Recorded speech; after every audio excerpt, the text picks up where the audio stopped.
Hi, today the topic we are discussing is axilla, also called armpit. You know, armpit is one of our is part of our body, and it is an it has many anatomical significance. Today, the objectives that we discuss in this axilla are about the definition, what is axilla, and what is the importance of it. Then about the boundaries of the axilla, the various anterior walls and the posterior walls and other parts of the boundaries, and then about the contents of the axilla, and then the anastomosis around it, which will be a separate topic need to be discussed, and the mainly in the clinical importance of the contents of the axilla. These are the things that we will be discussing.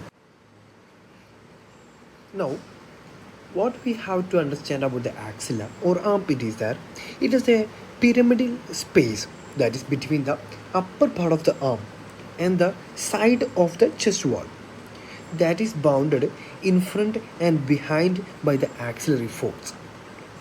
That is, no, this is the upper part. Let it be the upper part of our arm, and this is be the our chest wall. This is the chest side of the chest wall, and that is the position of this axilla or armpit. And then anteriorly and posteriorly, that is in front and behind, it is actually this is let it be this is in front and this is behind. It is bounded by what? The axillary folds. Okay, the axillary folds. Now, talking about the boundaries of the axilla, this axilla actually resembles a truncated four-sided pyramid. That is, in such a way that apex is directed upwards and medially towards the neck. That is like the picture. And it has, there is an apex and there is a base, then there is four walls is there, which are, that is medial wall and posterior wall and lateral wall and an anterior wall, that is the picture is seen from. And this is the medial wall, and this is the lateral wall, and this is the base, this is the apex in the picture. Now, going to detail about the boundaries. First, about the apex. Apex is the passage between the neck and the axilla, and it is triangular in shape as we seen in the picture, and it is directed towards the root of the neck. Then it is bound medially by the outer border of the first rib and behind by the upper border of the scapula and in front by the clavicle bone. So this is the boundary of the apex, and apex itself is a triangular passage. Now, the contents that's passing through this apex is the axillary artery and the brachial plexus. Due to that, it is also called a cervico-axillary canal. Now, talking about the base. Base is also called a floor. It is the lower end and an hollow space that is covered anteriorly by the anterior axillary fold and posteriorly by the posterior axillary fold. This base is covered by the axillary fascia, and it is directed downwards and laterally. We know the apex is directed upwards and medially, so the base will be directed as downwards and laterally. Now, about the anterior walls and posterior walls and medial walls and lateral walls. The anterior walls will be formed by the pectoralis major, subclavius, pectoralis minor. These are the muscles, and we can see the picture. These are the pectoralis major and the pectoralis minor, and the subclavius muscles will be also will be there, but cannot be included in this picture. And about the posterior wall, there will be subscapularis muscle and latissimus dorsi muscles and teres major muscles.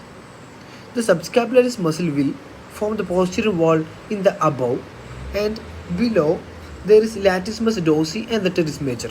In the picture we can see this is the subscapularis muscles, and teres major muscle will be here and the latissimus dorsi muscles here. So this will be together forms the posterior wall of the axilla. And above the medial wall there is upper 4 or 5 ribs and the intercostal space that is corresponding to these 4 or 5 ribs, and the serratus anterior muscles will be forming the medial wall. We can see them as this is the serratus anterior and this is the rib. Along with there will be a number of 4 or 5 ribs will be there, along with the intercostal space also will be there.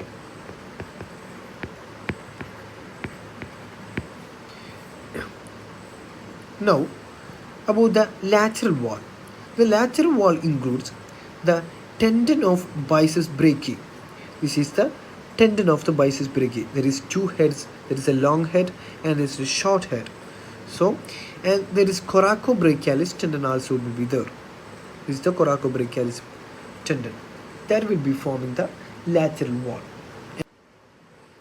Now about the contents of the axilla. About the contents of the axilla, there is axillary artery and its branches, axillary vein and its tributaries, then axillary lymph nodes are there, and axillary tail of breast is there that we already seen in the breast. Then cords of the brachial plexus, which will be studied later, and the fibrofatty tissue, and the long thoracic and intercostobrachial nerves that will be also can be studied in the brachial plexus class. About each contents of the axilla. First about the axillary artery. The axillary artery is the main artery of the upper lip that will be begin as from the subclavian artery and end as a brachial artery at the lower border of the teres major. This is the axillary artery. This is the subclavian artery that is continuing as an axillary artery and will become as the brachial artery on its voyage. There is 3 parts for the axillary artery. There is a first part and the second part and the third part. This part division is based on the position of this artery related to the pectoralis minor muscle. The first part is above, superior to the pectoralis minor, and the second part is posterior, that is deep to the pectoralis minor, and the third part which is inferior to the pectoralis minor muscle. And about the branches of this axillary artery, from each part there is a number of branches arising. From the first part there is superior thoracic artery arising, and this is the first part, and this is the superior thoracic artery. And from the second part, thoracoacromial artery and the lateral thoracic artery arises, and the thoracoacromial artery, which will be again divided as a pectoral branch, deltoid branch, acromial branch, and clavicular branch. You can see this is the second part, and this is the thoracoacromial artery, and this is the long thoracic artery. This is the long thoracic the thoracoacromial artery is dividing into multiple branches. We already said about the pectoral branch, deltoid branch, etc. Now from the third part, there is subscapular artery, anterior circumflex humeral artery, and posterior circumflex humeral artery. We can see the picture. This is the subscapular artery, and this is the anterior and posterior circumflex humeral arteries. Now about the axillary vein. Axillary vein, about the origin. The axillary vein forms at the lower border of the teres major muscle by the union of the basilic vein and the vena comitans that is accompanying the brachial artery. So they form as with the basilic vein and vena comitans of the brachial artery and the at the lower border of the teres major muscle and end as the outer border in the out and as a subclavian vein in the outer border of the first rib.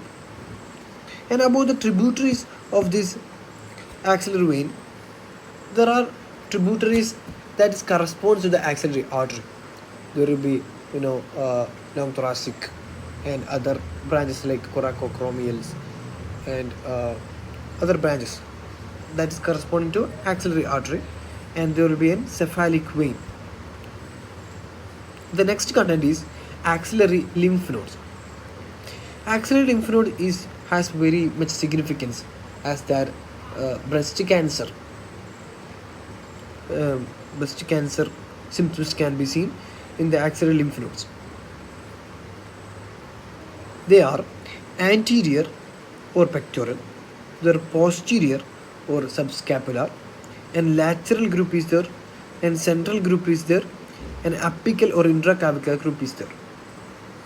And don't forget to include the pictures of these axillary lymph nodes. So picture is important. Also, the axillary vein picture is also important. It will be in the Vishram Singh.